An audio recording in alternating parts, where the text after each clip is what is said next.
रोहन एक जंगल के पास एक छोटी सी झोपड़ी में अपनी छोटी बहन ज्योति के साथ रहता था।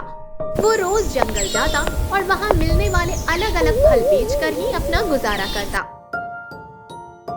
दोनों भाई बहन को जितना मिल जाता वो उसी में खुश रहते, लेकिन अब उनकी खुशियाँ शायद खत्म होने वाली थी। सर्दियों का मौसम जैसे जैसे नजदीक आता गया, रोहन को उतनी ही ज्यादा लकड़ियाँ जंगल से काट कर लानी पड़ती। उन्हें जलाकर ही वो दोनों ठंड से बच पाते थे। एक दिन रोहन जब वापस आता है तो ज्योति उससे जिद करती है, भैया आप रोज मुझे अकेला छोड़कर चले जाते हो, कल तो मुझे भी आपके साथ बाहर जाना ही है, मुझे भी देखना है बाहर की दुनिया कैसी है। रोहन अपनी बहन की जिद के आगे हार जाता है और कहता है, ठीक है, कल तुम भी मेरे साथ चलना। इतना कहकर रोहन एक छोटी सी संदूक खोलता है और सर्दियों के कपड़े निकालता है। लेकिन जैसे ही रोहन ज्योति के पुराने कपड़े निकालता है, वो देखता है कि ज्योति के पुराने कपड़े अब छोटे हो चुके हैं और इन कपड़ों से शरीर को ठंड लगने से बचाया नहीं जा सकता।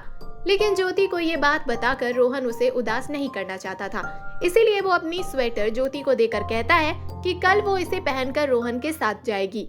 लेकिन मन ही मन वो बहुत दुखी होता है। ज्योति, मैं बाहर जाकर लकड़ियाँ लेकर आता हूँ।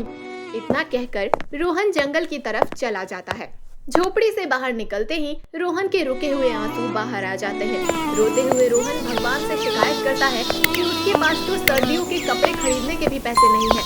आगे जब और भी कड़कती सर्दियां आएंगी तब वो अपनी बहन को ठंड से कैसे बचाएगा और कैसे बिना गर्म कपड़ों के फल बेचने जाएगा। ये सब सोचते हुए रोहन कब जंगल से दूर निकल जाता है उसे पता ही नहीं चलता। वो आसपास देखता है, तब उसे एहसास होता है कि वो बहुत आगे निकल आया है। इतने में उसे एक चमकता हुआ बहुत ही अलग दिखने वाला खूबसूरत सा पेड़ दिखाई देता है। जैसे ही वो उस पेड़ को छूता है, पेड़ से आवाज आती है, हेलो रोहन। रोहन डर जाता है और अपने कदम पीछे कर लेता है।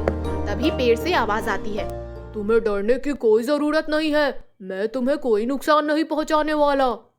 लेकिन तुम्हें मेरा नाम कैसे पता है? रोहन ने कहा।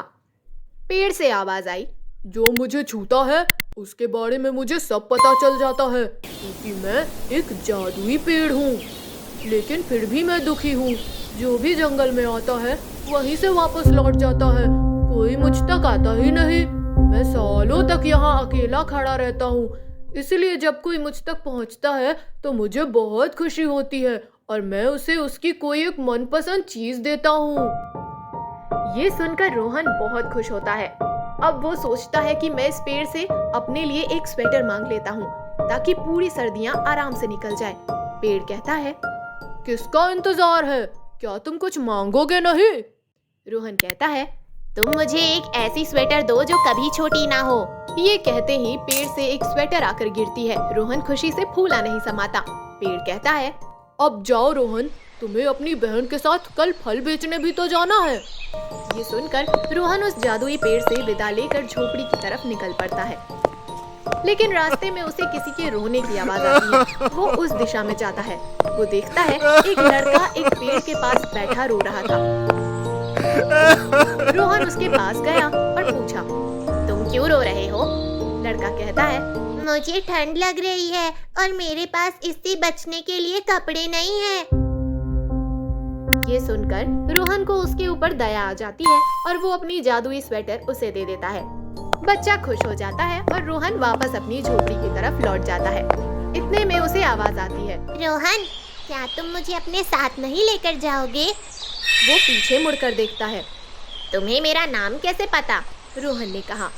क्योंकि मैं वही जादुई पेड़ हूँ। मैं सालों से किसी साथी की तलाश में था, लेकिन मैं किसी ऐसे इंसान के साथ नहीं जाना चाहता था जो मेरे जादू का गलत फायदा उठाए। इसीलिए मैं तुम्हारी परीक्षा ले रहा था। तुमने तो अपनी इतनी जरूरी चीज भी एक ऐसे लड़के को दे दी जिसे तुम जानते भी नहीं हो। क्या मैं हमेशा तुम्हारे साथ रह सकता हूँ? रोहन ये सुनकर बहुत खुश हो जाता है। अब उसका एक दिन ही नहीं बल्कि उसकी पूरी सर्दियाँ ही जादुई हो जाती है।